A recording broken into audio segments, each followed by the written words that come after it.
the next thing is this goes through and actually inputs the items from the user, so the item name and the item cost. So it'll print item 1, item 2, item 3, and it'll do that. It'll do the item number, and then it'll say what is the name, what is the cost, and then that inputs into that list in whatever or item number that is. The next one is totaling all the items.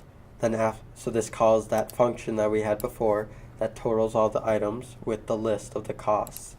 Then the new total is from after adding tax, and then so we call that tax function, input the total and how much tax there is, and that gives us the new total. And then the final thing is printing in the items with their total cost, and prints out all the items, which we looked at before.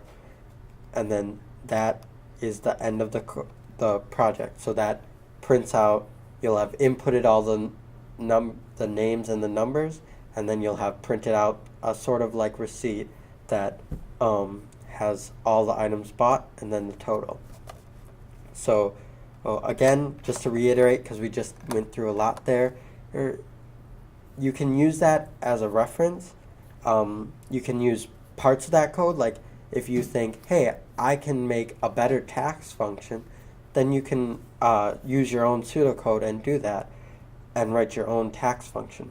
But if you ever need a guidance throughout writing your code, this code you could write word for word and it will run the exact program. So if you ever need help or you're struggling, you can use this. But we strongly encourage that you try to use the pseudocode that you used before. And then overall, you can take the explaining it portions that should kind of match up from when you did it in drills 2 to the pseudocode that you did. So if at some point you had a function about, you said, oh, I need to make a function about tax that returns the amount of tax, then that should match with what you wrote under the function that describes what that tax function is doing. So after all that, once you finish that, you can do the week 22 quiz, which is just a survey that we want to see how this course was run and some better ways to teach it, and just really get your feedback about it. No, that was a lot. Are there any questions?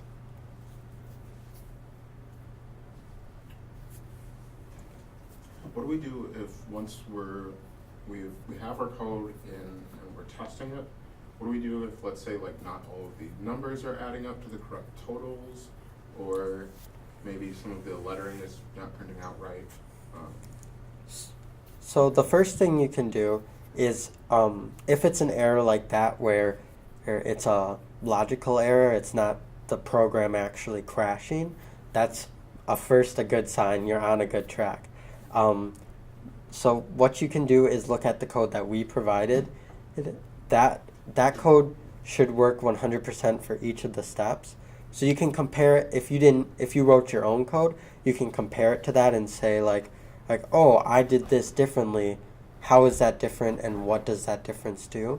And if you really can't figure it out, either one, you can put our code into there and have it work, or I would still suggest putting it in there, but you can leave your code commented and ask us to look through it, and I'll look through it and comment, oh, this may be the bug that's causing this problem, and I can look through and see what was happening with it.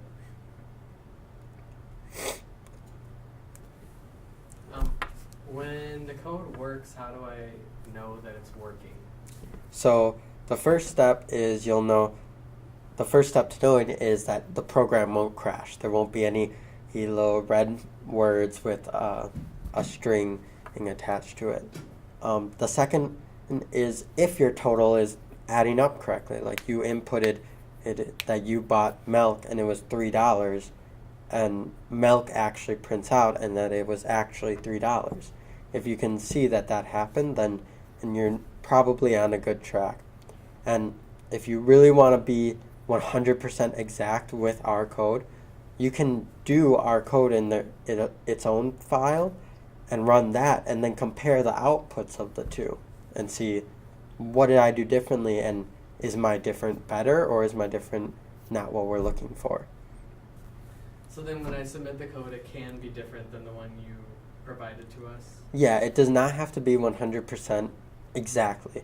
I will run it in my own only clips and see how it fares. If it does the purpose of making a calculator and tells me what I bought, then I'll be happy. And if you did that on your own, I'll be even more happy, because that means that you got something from this and you used your own pseudocode. Okay, juniors, I'll see you next time around.